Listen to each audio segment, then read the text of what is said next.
Self-Reliance by Ralph Waldo Emerson. Nati qui sivers extra. Man is his own star, and the soul that can render an honest and a perfect man commands all light, all influence, all fate. Nothing to him falls early or too late. Our acts our angels are, or good or ill, our fatal shadows that walk by us still. Cast the bantling on the rocks. Suckle him with the she-wolf's teat.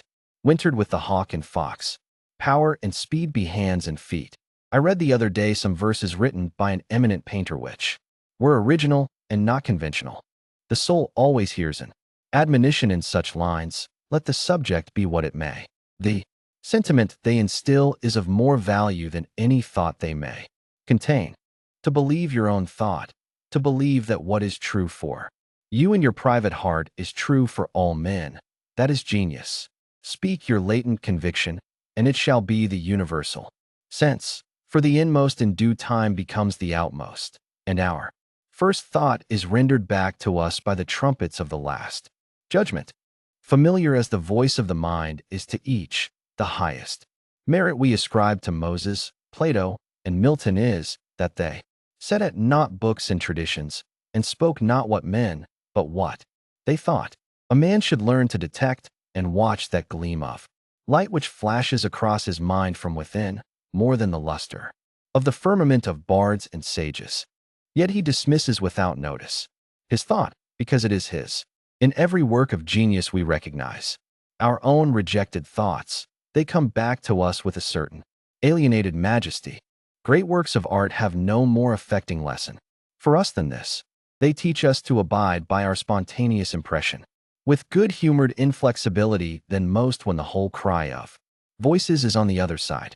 Else, tomorrow a stranger will say with masterly good sense precisely what we have thought and felt all the time, and we shall be forced to take with shame our own opinion from another.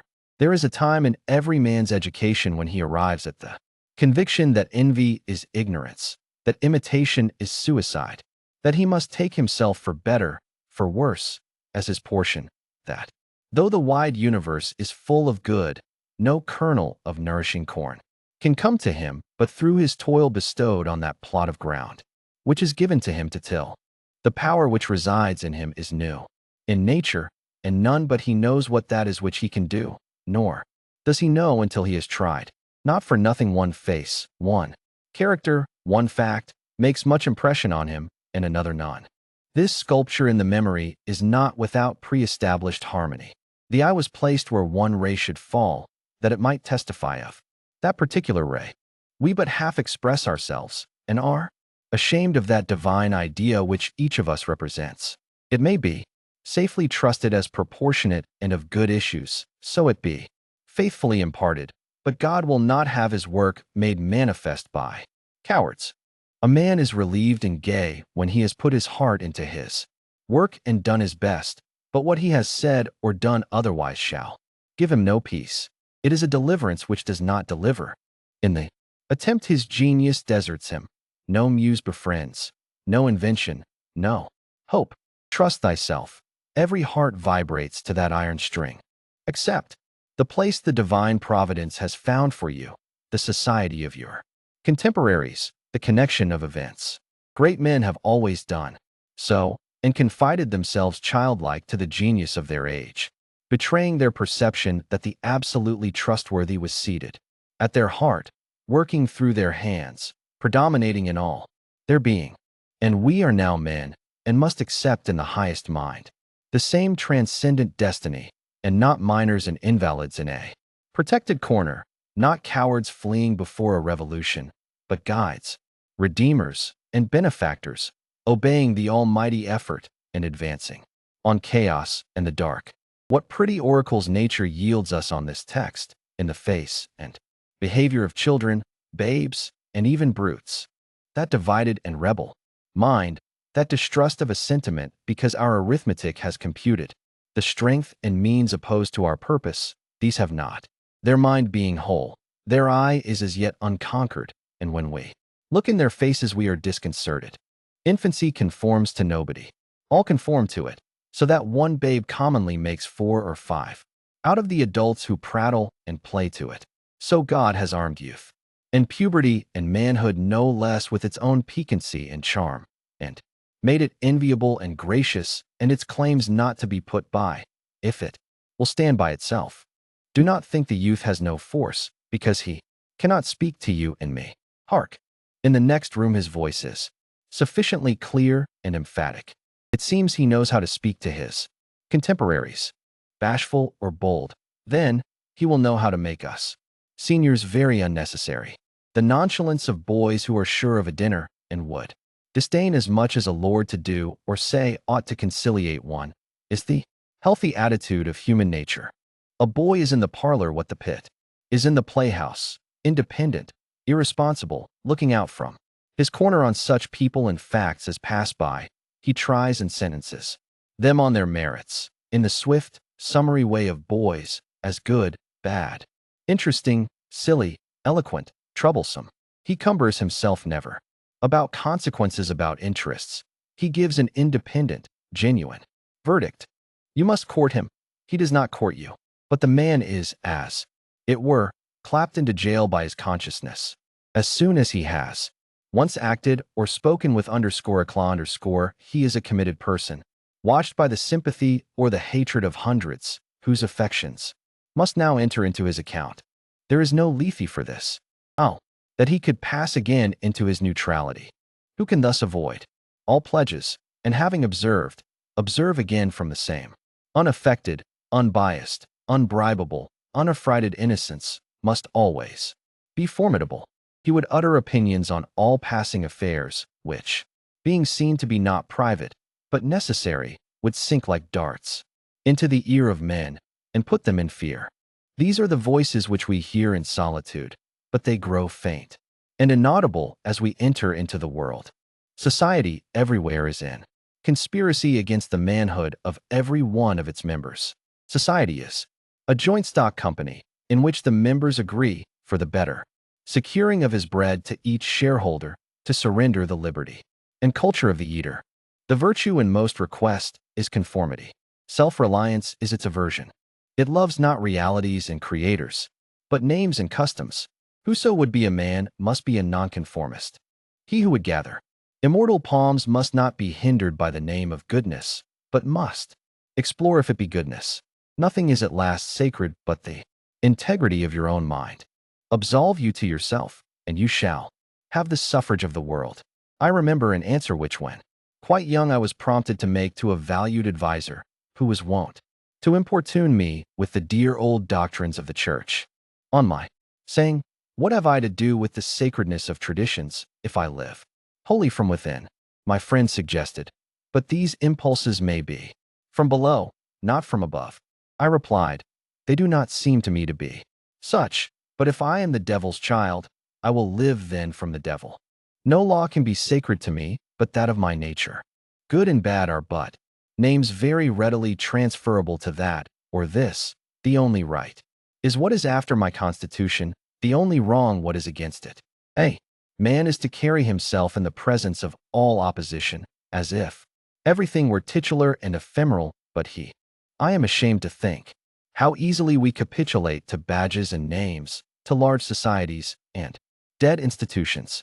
Every decent and well-spoken individual affects and sways me more than is right. I ought to go upright and vital, and speak the rude truth in all ways. If malice and vanity were the coat of philanthropy, shall that pass? If an angry bigot assumes this bountiful cause of abolition and comes to me with his last news from Barbados, why should I not say to him, "Go love thy infant, love thy woodchopper, be good-natured and modest, have that grace, and never varnish your hard, uncharitable ambition with this incredible tenderness for black folk 1,000 miles off. Thy love afar is spite at home.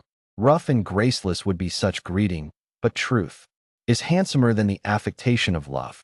Your goodness must have some edge to it, else it is none. The doctrine of hatred must be preached as the counteraction of the doctrine of love when that pules and whines. I shun father and mother and wife and brother when my genius calls me. I would write on the lintels of the doorpost, _whim_. I hope it is somewhat better than whim at last, but we cannot spend the day in explanation. Expect me not to show cause why I seek or why I exclude company. Then, again, do not tell me, as a good man did today, of my obligation to put all poor men in good situations. Are they my poor?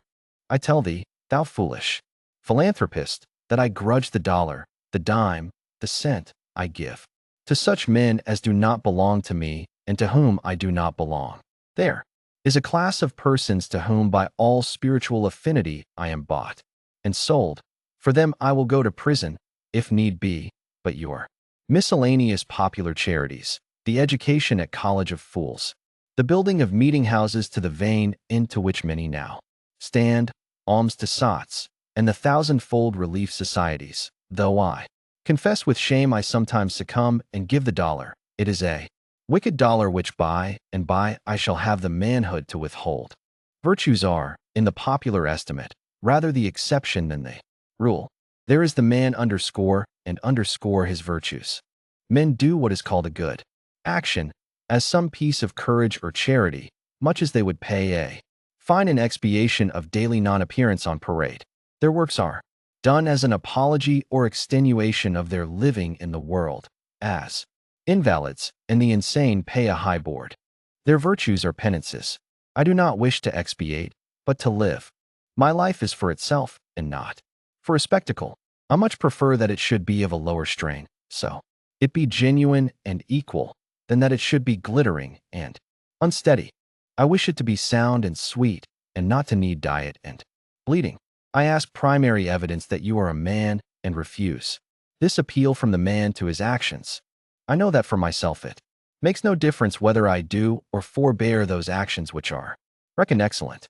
I cannot consent to pay for a privilege where I have intrinsic right. Few and mean as my gifts may be, I actually am, and do not need for my own assurance or the assurance of my fellows any secondary testimony. What I must do is all that concerns me, not what the people think. This rule, equally arduous in actual and in intellectual life, may serve for the whole distinction between greatness and meanness. It is the harder because you will always find those who think they know what is your duty better than you know it. It is easy in the world to live after the world's opinion. It is easy in solitude to live after our own. But the great man is he who in the midst of the crowd keeps, with perfect sweetness, the independence of solitude. The objection to conforming to usages that have become dead to you is that it scatters your force. It loses your time and blurs the impression of your character. If you maintain a dead church, contribute to a dead Bible society, vote with a great party either for the government or against it, spread your table like base housekeepers. Under all these screens I have difficulty to detect the precise man you are. And of course, so much force is withdrawn from your proper life. But do your work, and I shall know you. Do your work, and you shall reinforce yourself. A man must consider what a blind man's buff is this game of conformity. If I know your sect, I anticipate your argument. I hear a preacher announce for his text and topic the expediency of one of the institutions of his church. Do I not know beforehand that not possibly can he say a new and spontaneous word? Do I not know that, with all this ostentation of examining the grounds of the institution, he will do no such thing? Do I not know that he is pledged to himself not to look but at one side, the permitted side, not as a man, but as a parish minister? He is a retained attorney, and these airs of the bench are the emptiest affectation. Well, most men have bound their eyes with one or another handkerchief and attached themselves to some one of these communities of opinion. This conformity makes them not false in a few particulars, authors of a few lies, but false in all particulars. Their every truth is not quite true. Their two is not the real two, therefore not the real four, so that every word they say chagrins us, and we know not where to begin to set them right. Meantime nature is not slow to equip us in the prison uniform of the party to which we adhere. We come to wear one cut of face and figure, and acquire by degrees the gentlest asinine expression. There is a mortifying experience in particular which does not fail to wreak itself also in the general history. I mean the foolish face of praise, the forced Smile which we put on in company where we do not feel at ease in. Answer to conversation which does not interest us. The muscles, not spontaneously moved, but moved by a low usurping willfulness, grow. Tight about the outline of the face with the most disagreeable sensation. For nonconformity the world whips you with its displeasure. And therefore a man must know how to estimate a sour face. The bystanders look askance on him in the public street or in the friend's parlor. If this aversation had its origin in contempt and resistance like his own, he might well go home with a sad countenance. But the sour faces of the multitude, like their sweet faces, have no deep cause, but are put on and off as the wind blows and a newspaper directs. Yet is the discontent of the multitude more formidable than that of the Senate and the college. It is easy enough for a firm man who knows the world to brook the rage of the cultivated classes. Their rage is decorous and prudent, for they are timid as being very vulnerable themselves.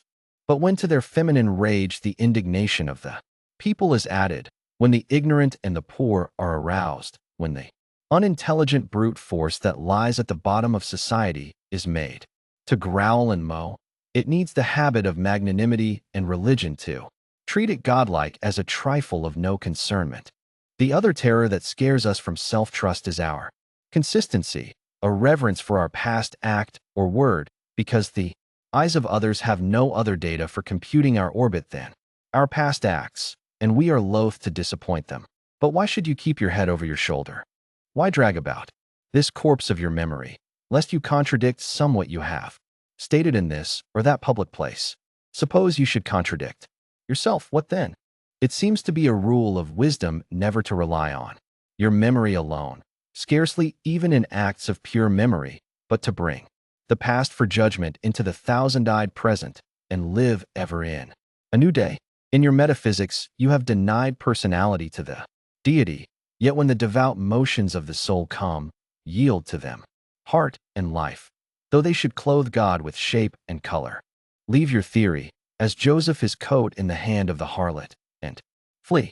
A foolish consistency is the hobgoblin of little minds, adored by little statesmen and philosophers and divines. With consistency, a great soul has simply nothing to do. He may as well concern himself with the shadow on the wall. Speak what you think now in hard words, and tomorrow speak what tomorrow thinks in hard words again, though it contradict everything you said today. So you shall be sure to be misunderstood.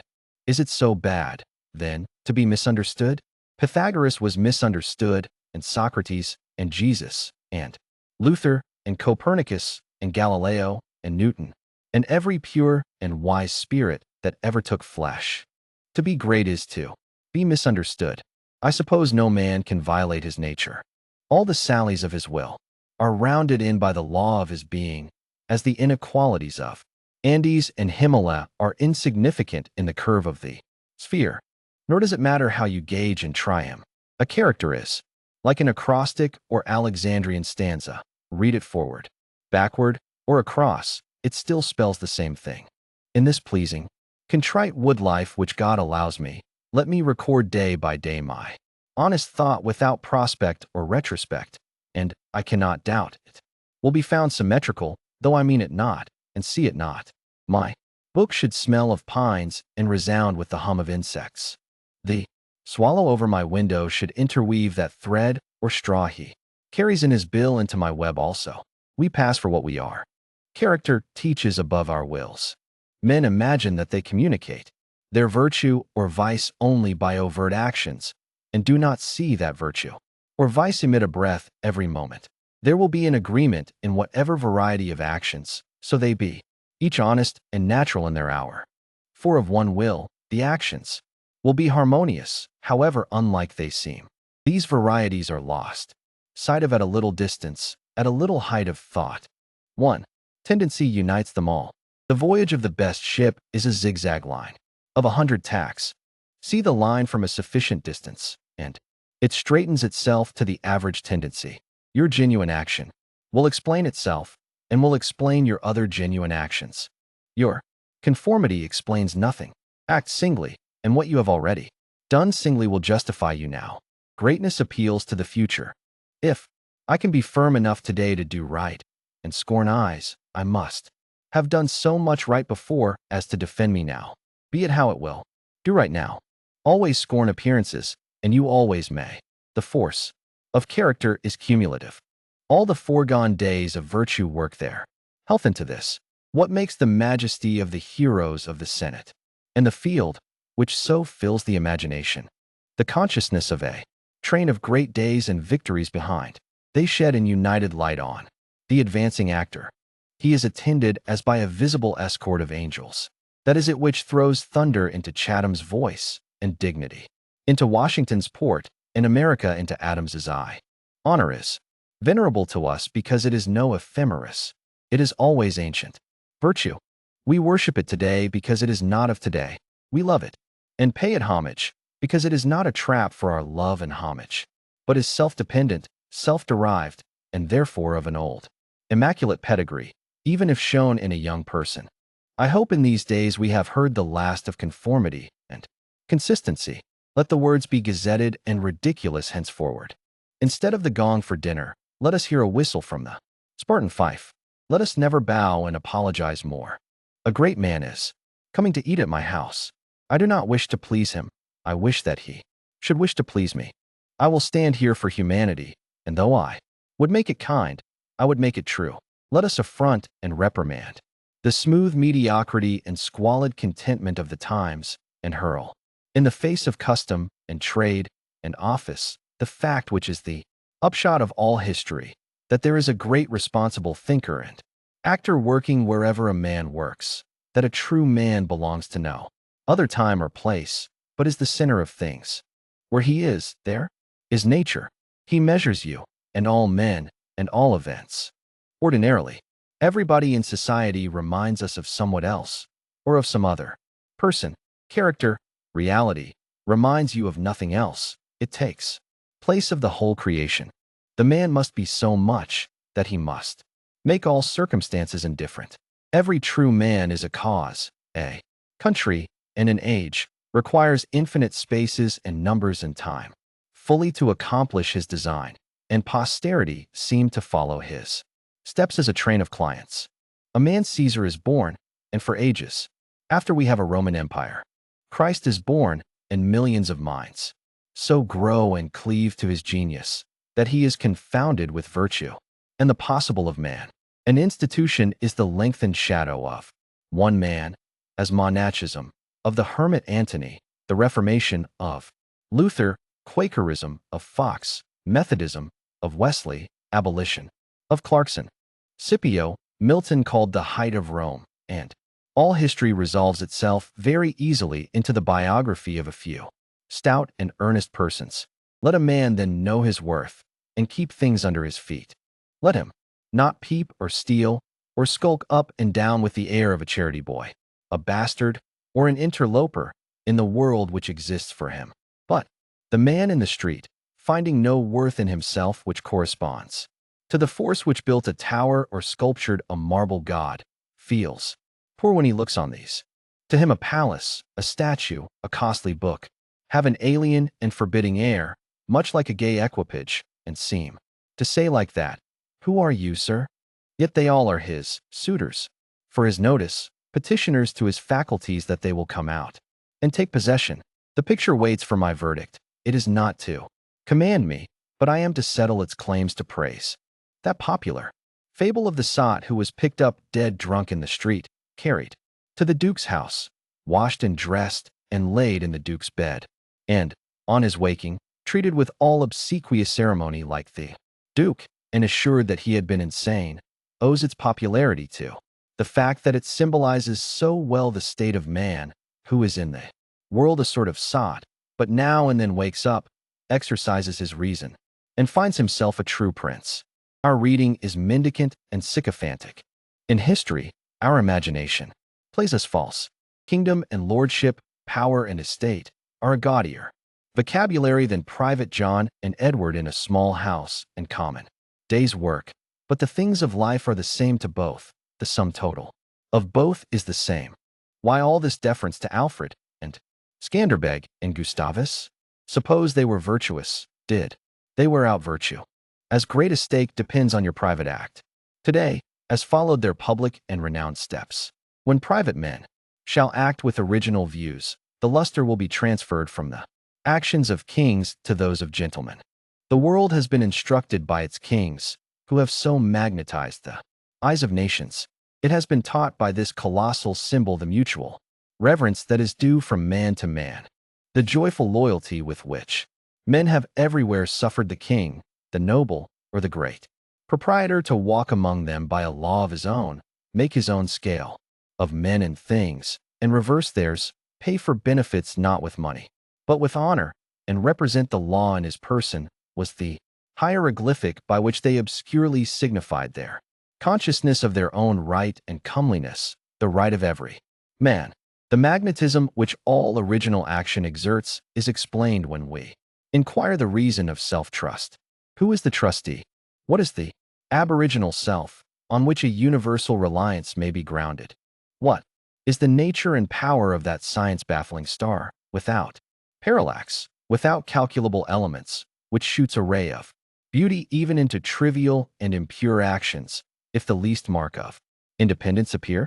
The inquiry leads us to that source, at once the essence of genius, of virtue, and of life, which we call spontaneity, or instinct. We denote this primary wisdom as intuition, whilst all later teachings are tuitions. In that deep force, the last fact behind which analysis cannot go, all things find their common origin. For the sense of being which in calm hours rises, we know not how, in the soul, is not diverse from things, from space, from light, from time, from man, but one with them, and proceeds obviously from the same source whence their life and being also proceed. We first share the life by which things exist, and afterwards see them as appearances in nature, and forget that we have shared their cause. Here is the fountain of action and of thought. Here are the lungs of that inspiration which giveth man wisdom, and which cannot be denied. Without impiety and atheism, we lie in the lap of immense intelligence, which makes us receivers of its truth and organs of its activity. When we discern justice, when we discern truth, we do nothing of ourselves, but allow a passage to its beams. If we ask whence this comes, if we seek to pry into the soul that causes all, philosophy is at fault. Its presence or its absence is all we can affirm. Every man discriminates between the voluntary acts of his mind and his involuntary perceptions, and knows that to his involuntary perceptions a perfect faith is due. He may err in the expression of them, but he knows that these things are so, like day and night, not to be disputed. My willful actions and acquisitions are but roving, the idlest reverie, the faintest native emotion, command my curiosity and respect. Thoughtless people contradict as readily the statement of perceptions as of opinions, or rather much more readily. For they do not distinguish between perception and notion. They fancy that I choose to see this or that thing. But perception is not whimsical, it is fatal. If I see a trait, my children will see it after me, and in course of time, all mankind, although it may chance that no one has seen it before me. For my perception of it is as much a fact as the sun. The relations of the soul to the divine spirit are so pure that it is profane to seek to interpose helps. It must be that when God speaketh, he should communicate, not one thing, but all things, should fill the world with his voice, should scatter forth light, nature, time, souls, from the center of the present thought, and new date and new create the whole.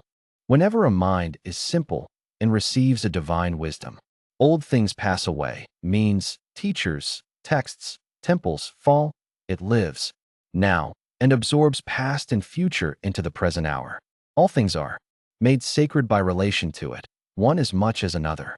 All things are dissolved to their center by their cause, and, in the universal miracle, petty and particular miracles disappear. If, therefore, a man claims to know and speak of God, and carries you backward to the phraseology of some old moldered nation in another country, in another world, believe him not. Is the acorn better than the oak, which is its fullness and completion? Is the parent better than the child into whom He has cast his ripened being. Whence, then, this worship of the past? The centuries are conspirators against the sanity and authority of the soul. Time and space are but physiological colors, which the eye makes, but the soul is light. Where it is day, where it was, is night. And history is an impertinence and an injury, if it be anything more than a cheerful apologue or parable of my being and becoming. Man is timid and apologetic. He is no longer upright. He dares not say, I think, I am, but quotes some saint or sage. He is ashamed before the blade of grass or the blowing rose. These roses under my window make no reference to former roses or to better ones. They are for what they are. They exist with God today. There is no time to them. There is simply the rose. It is perfect in every moment of its existence. Before a leaf bud has burst, its whole life acts. In the full-blown flower there is no more. In the leafless root there is no less. Its nature is satisfied, and it satisfies nature in all moments alike. But man postpones or remembers. He does not live in the present, but with a reverted eye laments the past, or, heedless of the riches that surround him, stands on tiptoe to foresee the future. He cannot be happy and strong until he too lives with nature in the present, above time. This should be plain enough. Yet see what strong intellects dare not. Yet hear God himself, unless he speak the phraseology of I know not what David, or Jeremiah, or Paul. We shall not always set so great a price on a few texts, on a few lives. We are like children who repeat by rote the sentences of grandams and tutors, and as they grow older, of the men and talents and characters they chance to see, painfully recollecting the exact words they spoke, afterwards, when they come into the point of view which those had who uttered those saying, they understand them, and are willing to let the words go. For, at any time, they can use words as good when occasion comes. If we live truly, we shall see truly. It is as easy for the strong man to be strong as it is for the weak to be weak. When we have new perception, we shall gladly disburden the memory of its hoarded treasures as old rubbish. When a man lives with God, his voice shall be as sweet as the murmur of the brook and the rustle of the corn. And now at last the highest truth on this subject remains unsaid, probably cannot be said, for all that we say is the far-off remembering of the intuition. That thought, by what I can now nearest approach to say it, is this: when good is near you, when you have life in yourself, it is not by any known or accustomed way. You shall not discern the footprints of any other. You shall not see the face of man. You shall not hear any name. The way, the thought, the good, shall be wholly strange and new. It shall exclude example and experience. You take the way from man, not to man. All persons that ever existed are its forgotten ministers. Fear and hope are alike. Beneath it, there is somewhat low even in hope. In the hour of vision, there is nothing that can be called gratitude, nor properly joy. The soul raised over passion beholds identity and eternal causation, perceives the self-existence of truth and right, and calms itself with knowing that all things go well. Vast spaces of nature, the Atlantic Ocean, the South Sea, long intervals of time, years, centuries, are of no account. This which I think and feel underlay every former state of life and circumstances, as it does underlie my present and what is called life and what is called death. Life only avails, not the having lived. Power ceases in the instant of repose. It resides in the moment of transition from a past to a new state, in the shooting of the gulf, in the darting to an aim. This one fact the world hates, that the soul underscore becomes underscore, for that forever degrades the past, turns all riches to poverty, all reputation to shame, confounds the saint with the rogue, shoves Jesus and Judas equally aside. Why, then, do we prate of self-reliance? Inasmuch as the soul is present, there will be power not confident but agent. To talk of reliance is a poor external way of speaking. Speak rather of that which relies, because it works and is. Who has more obedience than I masters me, though he should not raise his finger. Round him I must revolve by the gravitation of spirits. We fancy it rhetoric when we speak of eminent virtue. We do not yet see that virtue is height, and that a man or a company of men, plastic and permeable to principles, by the law of nature must overpower and ride all cities, nations, kings, rich men, poets, who are not.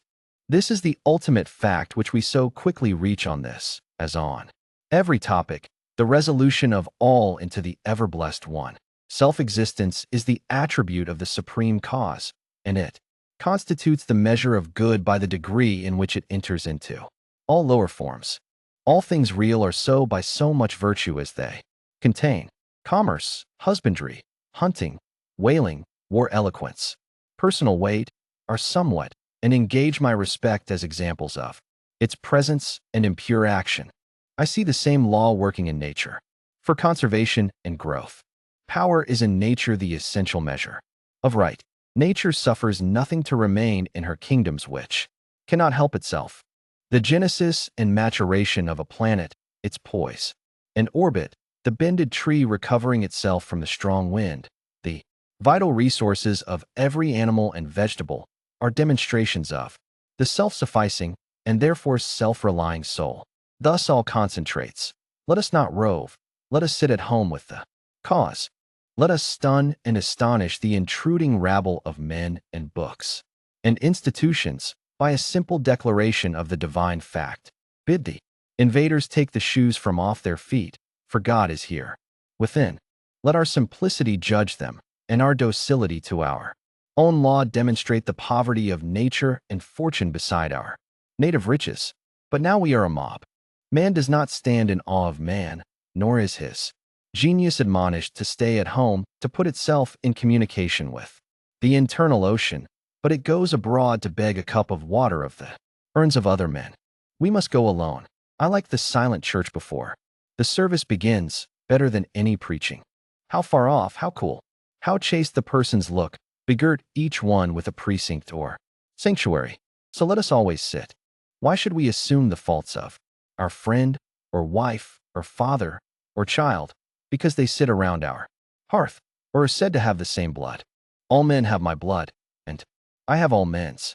Not for that will I adopt their petulance, or folly, even to the extent of being ashamed of it.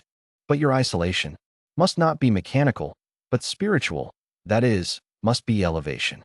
At times the whole world seems to be in conspiracy to importune you with emphatic trifles. Friend, client, child, sickness, fear, want, charity, all knock at once at thy closet door, and say, Come out unto us. But keep thy state, come not into their confusion. The power men possess to annoy men, I give them by a weak curiosity. No man can come near me but through my act. What we love that we have, but by desire we bereave ourselves of the love. If we cannot at once rise to the sanctities of obedience and faith, let us at least resist our temptations. Let us enter into the state of war and wake Thor and Woden, courage and constancy, in our Saxon breasts. This is to be done in our smooth times by speaking the truth. Check this lying hospitality and lying affection. Live no longer to the expectation of these deceived and deceiving people with whom we converse. Say to them, O father, O mother, O wife, O brother, O friend, I have lived with you after appearances hitherto. Henceforward, I am the truth's. Be it known unto you that henceforward I obey no law less than the eternal law. I will have no covenants but proximities. I shall endeavor to nourish my parents, to support my family, to be the chaste husband of one wife. But these relations I must fill after a new and unprecedented way. I appeal from your customs. I must be myself. I cannot break myself any longer for you, or you. If you can love me for what I am, we shall be the happier. If you cannot, I will still seek to deserve that you should. I will not hide my tastes or aversions. I will so trust that what is deep is holy, that I will do strongly before the sun and moon whatever inly rejoices me, and the heart appoints. If you are noble, I will love you. If you are not, I will not hurt you and myself by hypocritical attentions. If you are true, but not in the same truth with me, cleave to your companions. I will seek my own. I do this not selfishly, but humbly and truly. It is alike your interest and mine, and all men's, however long we have dwelt in lies, to live in truth. Does this sound harsh today? You will soon love what is dictated by your nature as well as mine, and if we follow the truth, it will bring us out safe at last. But so may you give these friends pain. Yes, but I cannot sell my liberty and my power to save their sensibility. Besides, all persons have their moments of reason when they look out into the region of absolute truth. Then will they justify me and do the same thing. The populace think that your rejection of popular standards is a rejection of all standard and mere antinomianism, and the bold sensualist will use the name of philosophy to gild his crimes. But the law of consciousness abides. There are two confessionals, in one or the other of which we must be shriven. You may fulfill your round of duties by clearing yourself in the _direct_ or in the _reflex_ way. Consider whether you have satisfied your relations to father, mother, cousin, neighbor, town, cat, and dog, whether any of these can upbraid you. But I may also neglect this reflex standard and absolve me to myself. I have my own stern claims and perfect circle. It denies the name of duty to many offices that are called duties. But if I can discharge its debts, it enables me to dispense with the popular code. If anyone imagines that this law is lax, let him keep its commandment one day, and truly it demands something godlike in him who has cast off the common motives of humanity and has ventured to trust himself for a taskmaster.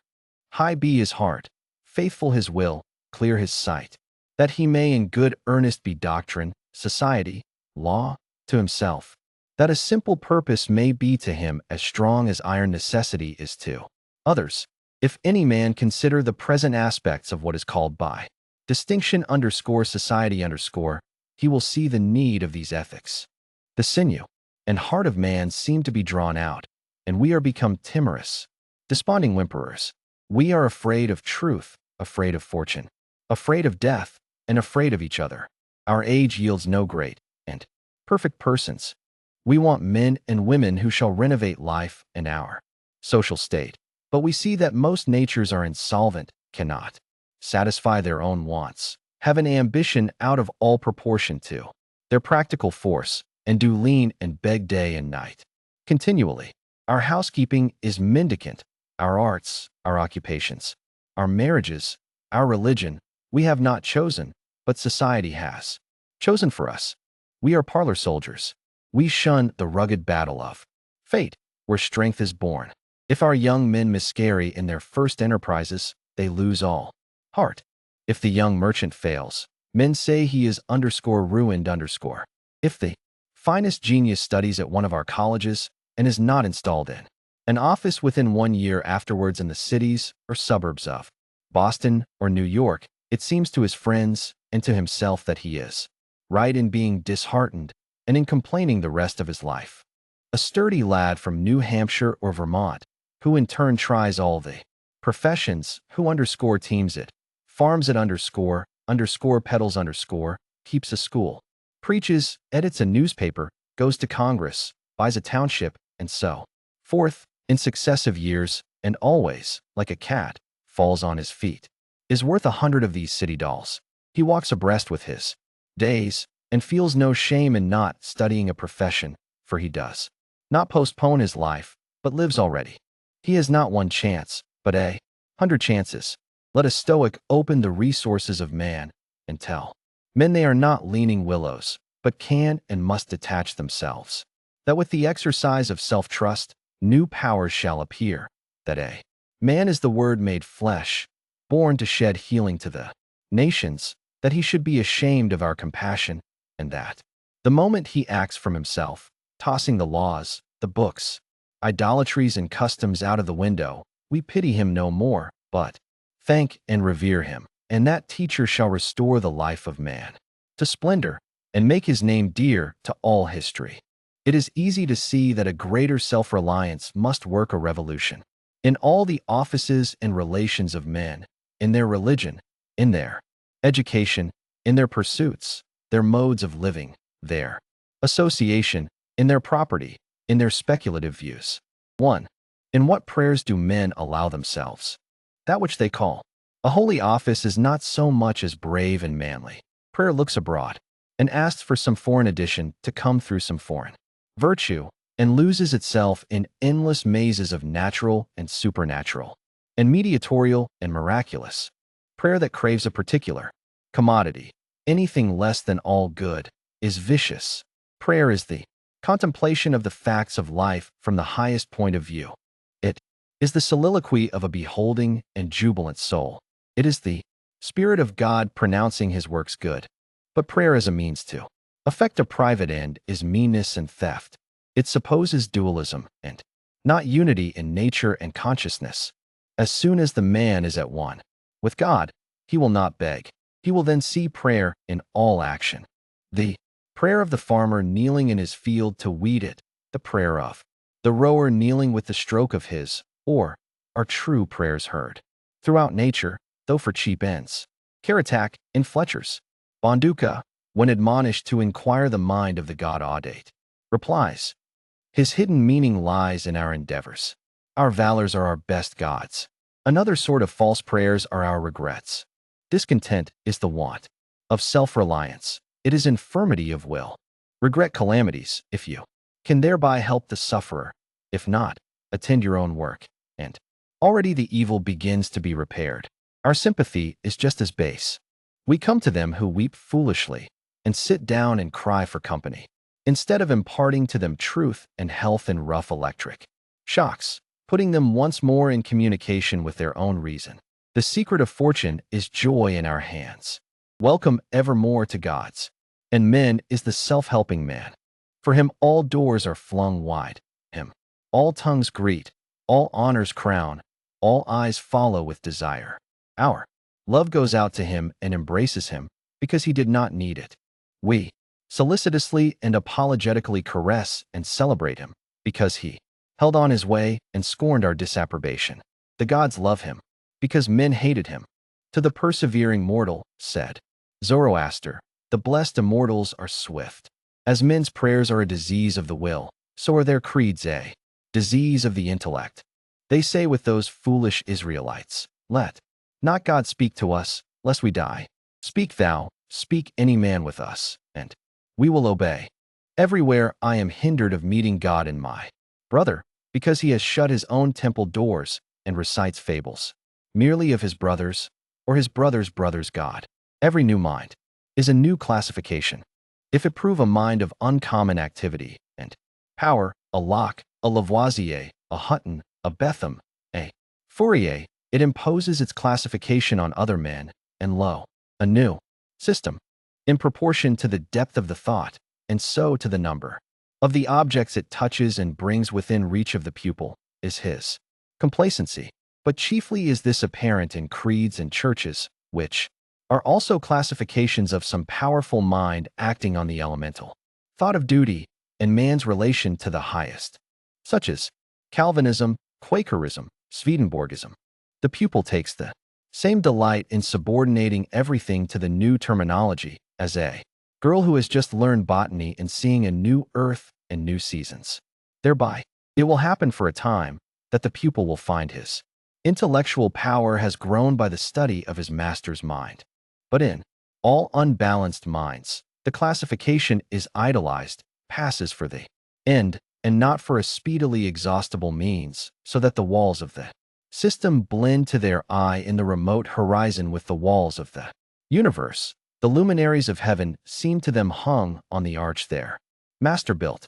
They cannot imagine how you aliens have any right to see how you can see. It must be somehow that you stole the light from us. They do not yet perceive that light, unsystematic, indomitable, will break into any cabin, even into theirs. Let them chirp a while, and call it their own. If they are honest and do well, presently their neat new pinfold will be too straight and low, will crack, will lean, will rot, and vanish, and the immortal light, all young and joyful, million-orbed, million-colored, will beam over the universe as on the first morning. 2. It is for want of self-culture that the superstition of traveling, whose idols are Italy, England, Egypt, retains its fascination for all educated Americans, they who made England, Italy, or Greece venerable. In the imagination did so by sticking fast where they were, like an axis of the earth. In manly hours, we feel that duty is our place. The soul is no traveler.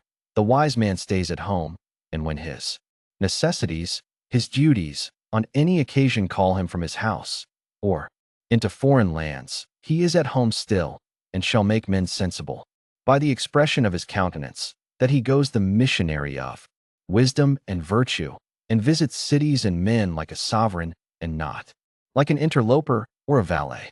I have no churlish objection to the circumnavigation of the globe, for the purposes of art, of study, and benevolence, so that the man is first domesticated, or does not go abroad with the hope of finding somewhat greater than he knows. He who travels to be amused, or to get somewhat which he does not carry, travels away from himself, and grows old even in youth among old things. In Thebes, in Palmyra, his will and mind have become old and dilapidated as they. He carries ruins to ruins. Traveling is a fool's paradise. Our first journeys discover to us the indifference of places.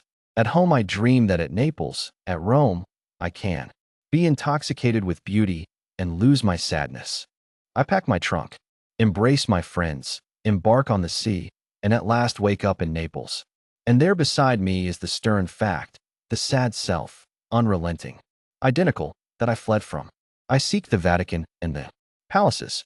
I affect to be intoxicated with sights and suggestions, but I am not intoxicated. My giant goes with me wherever I go. 3. But the rage of traveling is a symptom of a deeper unsoundness, affecting the whole intellectual action. The intellect is vagabond, and our system of education fosters restlessness. Our minds travel. When our bodies are forced to stay at home, we imitate, and what is imitation but the traveling of the mind? Our houses are built with foreign taste. Our shelves are garnished with foreign ornaments. Our opinions, our tastes, our faculties lean and follow the past and the distant. The soul created the arts wherever they have flourished. It was in his own mind that the artist sought his model. It was an application of his own thought to the thing to be done and the conditions to be observed. And why need we copy the Doric or the Gothic model? Beauty, convenience, grandeur of thought, and quaint expression are as near to us as to any, and if the American artist will study with hope and love the precise thing to be done by him, considering the climate, the soil, the length of the day, the wants of the people, the habit and form of the government, he will create a house in which all these will find themselves fitted, and taste and sentiment will be satisfied also. Insist on yourself, never imitate. Your own gift you can present every moment with the cumulative force of a whole life's cultivation, but of the adopted talent of another, you have only an extemporaneous half-possession, that which each can do best, none but his Maker can teach him. No man yet knows what it is, nor can, till that person has exhibited it. Where is the master who could have taught? Shakespeare? Where is the master who could have instructed? Franklin, or Washington, or Bacon, or Newton? Every great man is a unique. The Scipionism of Scipio is precisely that part he could not borrow. Shakespeare will never be made by the study of Shakespeare.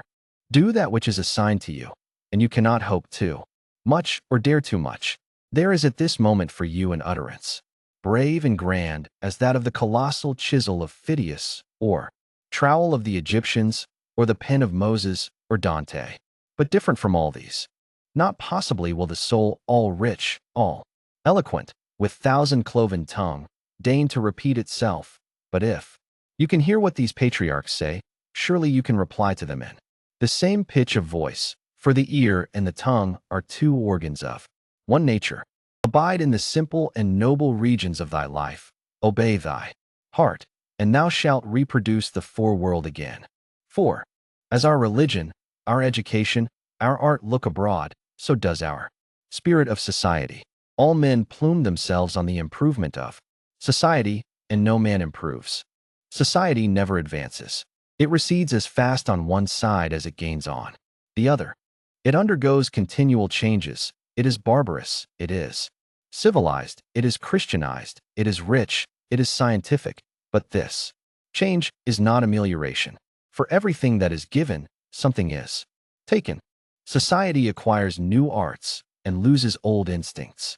What a contrast between the well-clad, reading, writing, thinking American, with a watch, a pencil, and a bill of exchange in his pocket, and the naked New Zealander, whose property is a club, a spear, a mat, and an undivided 20th of a shed to sleep under. But compare the health of the two men, and you shall see that the white man has lost his aboriginal strength.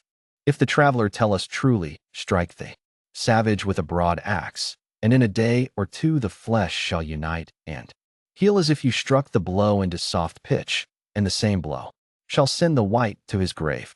The civilized man has built a coach, but has lost the use of his feet. He is supported on crutches, but lacks so much support of muscle. He has a fine Geneva watch, but he fails of the skill to tell the hour by the sun. A Greenwich nautical almanac he has, and so, being sure of the information when he wants it, the man in the street does not know a star in the sky. The solstice he does not observe. The equinox he knows as little, and the whole bright calendar of the year is without a dial in his mind. His notebooks impair his memory, his libraries overload his wit, the insurance office increases the number of accidents, and it may be a question whether machinery does not encumber, whether we have not lost by refinement some energy, by a Christianity entrenched in establishments and forms, some vigor of wild virtue. For every Stoic was a Stoic, but in Christendom, where's the Christian? There is no more deviation in the moral standard than in the standard of height or bulk. No greater men are now than ever were. A singular equality may be observed between great men of the first and of the last ages, nor can all the science, art, religion, and philosophy of the 19th century avail to educate greater men than Plutarch's heroes 3 or 4 and 20 centuries ago. Not in time is the race progressive. Phocion, Socrates, and Anaxagoras, Diogenes are great men, but they leave no class. He who is really of their class will not be called by their name, but will be his own man, and, in his turn, the founder of a sect. The arts and inventions of each period are only its costume and do not invigorate men. The harm of the improved machinery may compensate its good. Hudson and Bering accomplished so much in their fishing boats as to astonish Perry and Franklin, whose equipment exhausted the resources of science and art. Galileo, with an opera glass, discovered a more splendid series of celestial phenomena than anyone since. Columbus found the New World in an undecked boat. It is curious to see the periodical disuse and perishing of means and machinery, which were introduced with loud laudation a few years or centuries before. The great genius returns to essential man. We reckon the improvements of the art of war among the triumphs of science, and yet Napoleon conquered Europe by the bivouac, which consisted of falling back on naked valor and disencumbering it of all aids. The emperor held it impossible to make a perfect army, says Las Casas, without abolishing our arms, magazines, commissaries, and carriages, until, in imitation of the Roman custom, the soldier should receive his supply of corn, grind it in his hand mill, and bake his bread himself. Society is a wave. The wave moves onward, but the water of which it is composed does not. The same particle does not rise from the valley to the ridge. Its unity is only phenomenal. The persons who make up a nation today, next year die, and their experience with them. And so the reliance on property, including the reliance on governments, which protect it, is the one of self-reliance. Men have looked away from themselves and at things so long that they have come to esteem the religious, learned, and civil institutions as guards of property, and they deprecate assaults on these because they feel them to be assaults on property. They measure their esteem of each other by what each has, and not by what each is. But a cultivated man becomes ashamed of his property out of new respect for his nature. Especially, he hates what he has if he see that it is accidental, came to him by inheritance or gift or crime. Then he feels that it is not having. It does not belong to him, has no root in him, and merely lies there, because no revolution or no robber takes it away. But that which a man does always by necessity acquire, and what the man acquires is living property, which does not wait the beck of rulers or mobs, or revolutions, or fire, or storm, or bankruptcies, but perpetually renews itself wherever the man breathes. Thy lot or portion of life, said the Caliph Ali, is seeking after thee, therefore be at rest. From seeking after it, our dependence on these foreign goods leads us to our slavish respect for numbers. The political parties meet in numerous conventions, the greater the concourse, and with each new uproar of announcement, the delegation from Essex, the Democrats from New Hampshire, the Whigs of Maine, the young patriot feels himself stronger than before by a new thousand of eyes and arms. In like manner the reformers summon conventions and vote and resolve in multitude. Not so, O friends, will the God deign to enter and inhabit you, but by a method precisely the reverse. It is only as a man puts off all foreign support and stands alone that I see him to be strong and to prevail. He is weaker by every recruit to his banner. Is not a man better than a town?